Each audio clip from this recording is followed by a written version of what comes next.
Hey guys, tonight we're looking at a couple variants of BALCS carriers from Midwest Armor. So they did send me this package free of charge. I don't know what the end expectation was, but I'm going to send it back to them. Not because there's anything inherently wrong with it. I don't need it, and it was too much stuff to hang on to. But we've got two different variants. So this is the Chaos BALCS FG, and then we have the Chaos BALCS no FG. I don't know what FG stands for. They're very much the same vest. One is just a little bit more placard friendly than the other. They had previously sent me an earlier version of the Chaos, which I gave them some feedback direct to them, and never posted anything about that. There was no expectation to post anything about that. So they've made some changes, and I'll just go through the way they are right now for you guys and kind of my thoughts on it. Previously, I forget who, but one of the custom dudes out there made a meme about me that I just comment on what I like or something like that, or give kind of shot in the dark feedback to folks, which this is probably going to have a little bit of that flavor. I don't know. I don't have any sponsors, so I can say kind of whatever I want. And if I burn a bridge with a company, that's not my goal, but that's a possibility. So let's get these both on the table and take a look at them. I've only got soft armor in one of them. No value lost in not putting it in both of them. They're the same carrier essentially. So we'll just go through the difference in features and then kind of the collective features as a whole, so that you guys know what you're getting into if BALCS is your jam and need a carrier. All right, so looking at these two carriers side by side, we've got the Chaos BALCS and then the Chaos BALCS FG. Did confirm which one's which on the labels inside. I don't know what FG stands for. However, the only difference that I found as I was going through these and checking them out is this one is set up to be more placard friendly, and it does that by having loop Velcro on portions of the cummerbund flap here, and then cutouts to allow you to mount side release buckles, surface mount side release buckles. All right, this one you could absolutely get away with doing that as well using like a Swift clip kit. It's not going to be quite as clean, and the flap does not have Velcro on it. So you would have to put some sort of aftermarket Molly to Velcro adapter on there if that was what you wanted to do. Aside from that, I couldn't find any other what I believe to be intentional differences between these, and I know that sounds kind of weird, but I'll point that out as we go through here and kind of run through the features. So if Midwest Armor watches this and I missed something so obvious, you know, my apologies, but I didn't see it. All right, so they are, you know, inherently BALCS carriers, right? So we've got the soft armor loaded up in this one. They do support rifle plates as well. They support the rifle plates very similar to many of the other BALCS carriers out there. So there's not a whole lot of value in beating that to death. I will absolutely show you how they mount. But as far as putting it on and everything, with the plates in it, no real value lost, right? I did mess around with it a good bit with the soft armor in there, and the sizing really shouldn't change any once you put rifle plates in there, aside from the cummerbund, and that's easy to understand and wrap your head around as we go through this. One key point that I will mention though is the way it dons with soft armor in it, or rifle plates as well, from just the body of the vest perspective, because that is one of the key things I look for in a BALCS setup, just how easily it dons and doffs. All right, so having looked at the previous version of this and talked to the rep at Midwest Armor, BALCS is a weird market, because there's not a lot of individual dudes going out there buying BALCS cut soft armor and a carrier, arguably separate, and then, you know, having a lot of control over what they're buying, right? The market's already fairly limited in carriers, and there's not a ton of options out there. And then to kind of compound that, if you're looking at using BALCS armor, you are probably talking contract money, at which point you kind of need to appeal to the purchasers more than the end users, as unfortunate as that tends to be. All right, so there are some features on here that I had mentioned to them before that I would like to see, or there's features lacking that I had mentioned that I would like to see from a personal perspective that the contract market may or may not want to see. All right, so we'll move the soft armored one out of the way for now, and potentially bring it back when the time comes. But we'll use the unloaded one since it's just easier to move around. All right, so starting off, front panels are very similar, with the exception of the changes that we've already mentioned. This is all laser cut up here. It's not showing up super well to mount whatever you need to on the chest portion. It's also laser cut all the way out to the edges on the other version because you don't have the buckles in the way. Molle real estate, top and bottom, is otherwise identical between the two. One of the first things I noticed, right, is it really only uses it's kind of weird from a normal a plate carrier, if that's your experience before looking at BALCS, right? So your BALCS carriers are obviously going to be longer than just your rifle plate.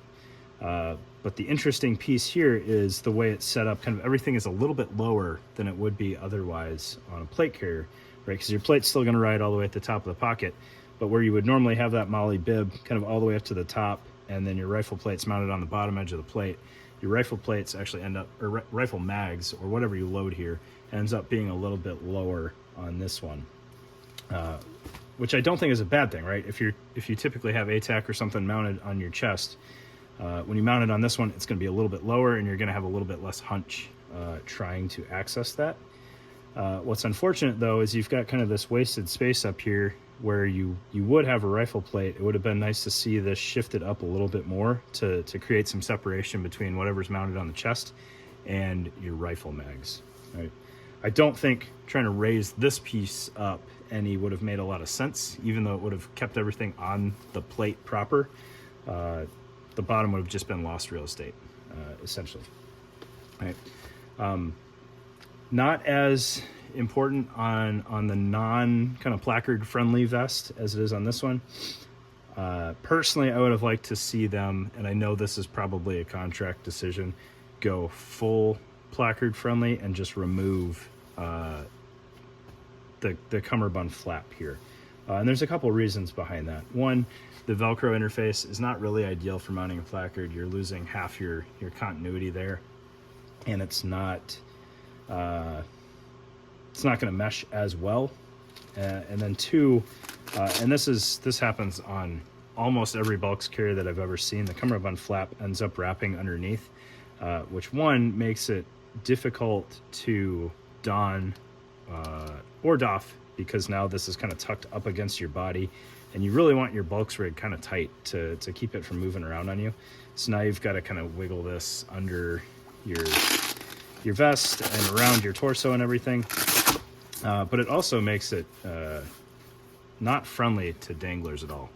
You've got the mounting points here for groin armor on kind of a hanging strap setup there, but to really dangle anything off of the bottom of this is not going to work out well due to that flap. You just don't have any access to Velcro, right? This flap is really not serving any purpose, regardless of what folks want to think it does. And like we've seen with the Cry family of vests, like you can take this strap and just put a single snap there and replicate that same function, even though that's typically not really necessary. So I would have liked to have seen this flap removed completely, which you could do after the fact and just kind of cut at this line.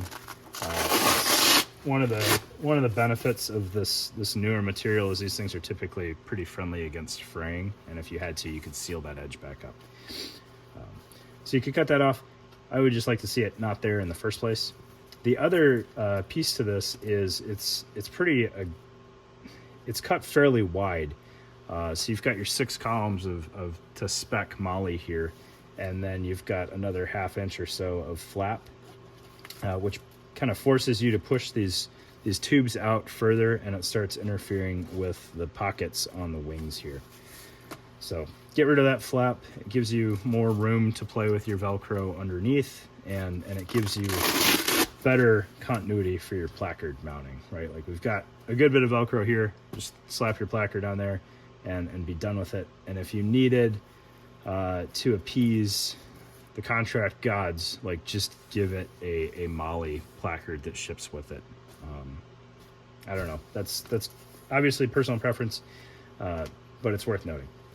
Okay, we'll get this flap up out of the way for now, and I want to talk about something that I know I gave them feedback on, and I don't know necessarily where that went. So you've got these pockets on the wings, which I love the idea of that.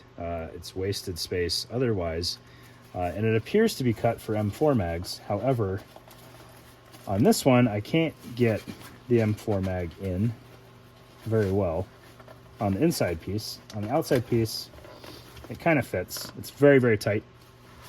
On the other vest that I threw off to the side, both of these fit the mag fine, and then these were an absolute no-go.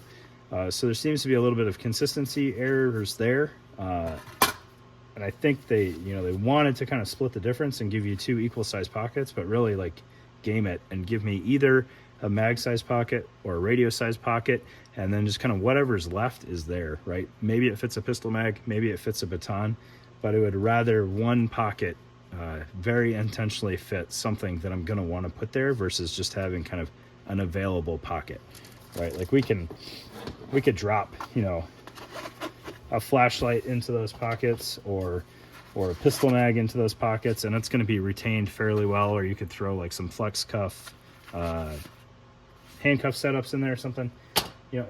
They're not useless pockets, but to me, that space like screams, give me a radio that is braced up against my body, especially if we're talking law enforcement radios where there's not a lot of connectors going on and a lot of things that we might have to change on the fly. Like, keep it up against the body where it's stable, or optimize it for some ammo, even if it's just like the one mag that you're going to load into the gun when you're in an area that you can do that, right? So I would have liked to have seen that better optimized, as well as a little bit of consistency on the size. I don't know how else to say that. All right. Looking at the rest of it, you've got mounting points up at the shoulders, which, if you're looking at this, having only true plate carrier experience, just know that's even further up in your shoulder pocket. Arguably not super useful, but if you've got a radio or something mounted on the cummerbund and you want to route your cables up there, it's absolutely viable for that. Clip in a PTT or GPS or something up here, it's going to be in the way. And then you've got a small loop here, which I can only assume, because there's nothing behind it and there's no quick release, is designed for like a palm mic for law enforcement users. Okay, looking, before we get to the back panel, we'll look internal on this. All right, so I always get a kind of chuckle when I look at BALCS carriers, because they're all so similar. That there's got to be somebody out there asking for these features, and I don't necessarily know who they are. All right, so they always, like, without fail, then maybe there's onesie-twosie references, like I think the RAV series from Paraclete had a true zipper on the bottom. But every time I see Velcro interface, like, it's always offset from the bottom, which is probably more, there's more longevity there, because now the armor panel is not resting on the Velcro. Or the junction there, but this kind of overlap just makes it that much more difficult to load your armor in there. And so it's a very nice lockup, and everything is finished well on here. So you kind of have to open that flap, and then you got to like fold the ears of your armor in there, and it's not a quick process. And then your plate pocket is internal to that, which is also kind of unfortunate. I have seen some BALCS carriers where you can load the plates from the outside, or they have kind of a true plate carrier style loading on them. I think the Veltai vests had an external plate pocket that you would load from the bottom. And what's nice about that is, you know, if BALCS is kind of your normal, I don't know, frag or pistol armor, and then you want the ability to plus up armor to rifle plates, it just made it an easier thing. When you've got a setup like this, and we had this very similar setup on our KDH carriers that we were issued, you have to like take the soft armor out to load the plate and then put the soft armor back in. And that really came into play for us when we would want to use a plate carrier, but didn't have two sets of plates. We would have to kind of gut our BALCS to get the plate out of there. Right. But very, very nice finishing in here. You can see they have a true perimeter to these pockets. It's not just oversized and lets the plate swallow up that volume. Like, it has an edge to it in corners, and everything's finished nicely. The Velcro is sewn in there very well, and everything closes up nicely on that. Now, the rest of this plate pocket is pretty, you know, there's nothing too noteworthy there. There's no internal Velcro, so if you had panels that had Velcro designed to mate with the inside of plate pockets, like again our KDH panels, there's nothing in there. So your shoulder portions are just kind of they're up there until your panel gets too worn out and it starts to kind of fold in on itself. Right? Which that's not really a Midwest problem, right? Like, if your armor didn't have Velcro sewn into the wrapper, then that's not a usable feature anyways. Looking at kind of what's up against the body, you guys know I'm not a huge fan of spacer mesh, but they do give you some padding along with the spacer mesh to try to drive some air circulation there. So I don't think it's going to be the hottest setup in the world. Could be a little bit more aggressive with the cuts on that to give you just even more of an air channel. But there is a nice piece of padding there, and I can't really tell what material that is. There's really none of it exposed. And the spacer mesh, it's not too aggressive. There's a little bit of added bulk there. It is by far not the worst 3D spacer mesh that I've seen. Okay. Looking at the back panel, and we'll kind of get to the shoulder straps last. Back panel, I don't dislike the back panel setup. Again, some wasted space up top. You do have a drag handle, so wasted space or not, I don't know.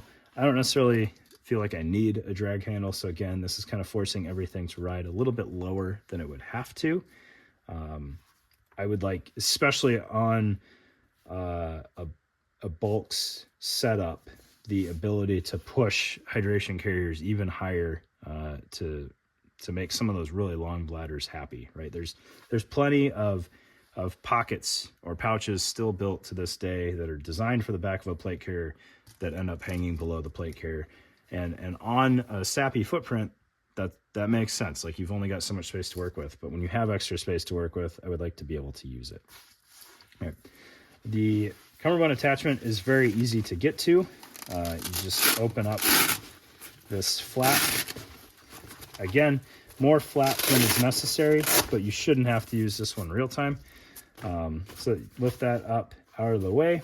Kind of interesting material here. The reinforcement, not really necessary, not doing anything that I can figure out, aside from just keeping your pouch mounting from being exposed, but who cares?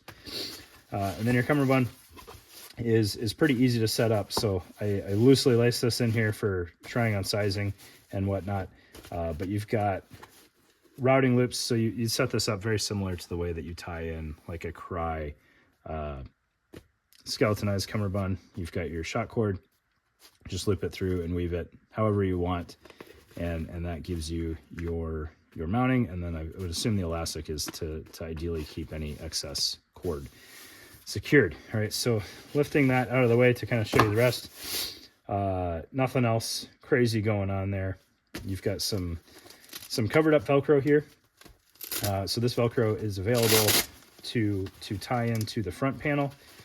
This is one of the pieces of feedback that I gave them, and they said this is very much a personal preference thing, that some customers say they want it one way and other customers say they want it another way, and they just kind of have to split the difference. When you don't have an internal cummerbund on BALCS carriers, they can be tricky to don, and they can be tricky to keep them where you want them. So the idea here, if you've never worn BALCS before, is this kind of wraps around from the back, and then ideally you have overlap on your panels, and you would Velcro your front panel to your rear panel so that overlap, if you're getting shot at, is, you know, routing any kind of skimming rounds past your body, as opposed to if you had it like this, potentially catching that round and routing it into yourself, right? With the threat hopefully being from the front 180 degrees, right? This, to me, really limits your flexibility in sizing of your panels. So I do not want to go any larger than a medium on BALCS cut, because one, that's going to drive large plate pockets, and I don't need large plates. And two, it just makes more coverage than I want. But in reality, to get this to overlap and have kind of the arm maneuverability to get everything secured, I probably do need large BALCS panels. Mine, when I wear this, rest like the seam is right on each other. So in the past, when I've had internal cummerbunds and I can really tighten the rear first, then I easily have overlap even on a medium, just because I'm sucking up all that slack of the rear very intentionally, and I can pull it around the front of my body before I throw the front panel down. So like I'm saying, on a medium, I cannot get any true Velcro overlap on there without really struggling to don it, or possibly having a partner help me. And so that has kind of two repercussions. One, it's not secured as well as it could be, so things can move around as I'm running around. But two, it also kind of it makes it so that these don't stay vertically level with each other, and I without fail have one panel that ends up riding higher or lower than the other panel, much like you would with a plate carrier, but it's even more pronounced because you've got this thing on, and then you're like, oh, that's where my panels are sitting right now. I'm very much a fan of an internal cummerbund. It doesn't take much to do it successfully. They said, you know, some customers they don't want that, and so they don't have it, which is okay, right? That's their choice. All right, looking at the cummerbund, it's a very straightforward cummerbund. You don't really need a skeletonized cummerbund with a BALCS carrier, just because you've got that armor that should be anchored to itself. So your cummerbund can really be as simple as you want it to be. This one is pretty nice. It's very lightweight, terminated in tubes. Not a huge fan of tubes, especially on BALCS. Like, there's just enough stuff going on already that I just want to be able to torque down some Velcro kind of real time and get it as tight as I can. This one does have a provision to load side armor in here, which does make up for me not wanting to go up to a large BALCS panel. I could now, if I do have a gap there, because maybe I've got winter layers on and it's really spreading that and accentuating that gap, I can load side armor panels in here. And then I've got all the armor on the sides, which is also arguably not ideal. Right? Cool. Cummerbund sizing, though, with that, very easy. You can kind of tuck that up out of the way, and then a partner can real time tighten this thing up on you as needed, which is a nice feature. All right, looking at the shoulder straps, I am a fan of the way they did the shoulder straps. However, they are difficult to adjust, and I'll show you why. All right, so the shoulder straps, they do have these pads. I apologize. I don't know if these are aftermarket shoulder pads from them or not. Very nice shoulder pads, Velcro lined. So if you've got bicep armor, you can attach that, and then it's just a simple sleeve that your shoulder strap slides through. And you can kind of push that all the way down so that you've got complete overlap there. And then you just reroute your shoulder straps through here. Right. I apologize. The difficult shoulder straps that I'm thinking of are on the plate carrier, and that video is coming soon. All right, so this is just how you adjust the shoulder straps, and then you can kind of tuck the running end into the front plate bag. So in theory, it's infinitely adjustable up until you either need to ditch your shoulder strap or you run out of hook that can marry up with the front loop. All right. I do like the laser cutting on here. It has enough room, and they have kind of this interesting laser cutting, which I'll show you guys here. They've got these kind of little Y-shaped tails on here as like a strain relief, if you're really pulling up on that laser cutting there, which is a nice step. So comm routing, maybe push to talk up here, something like that. Just a nice simple. They're pretty minimalist shoulder straps, and if you don't need the shoulder pads, it's like it's not even there. Having an internal cummerbund would make the shoulder pads even less necessary because you could get it to really hug your body. All right. Yeah, that's kind of it. Nothing wrong with it. Very well made. Just some features that, if I had my wishes, would be different. But clearly I'm not their only customer, and they have to kind of appease whoever they can. So there's your Midwest Armor Chaos BALCS and Chaos BALCS FG, right? This is the not FG model. Cool. Thanks, guys.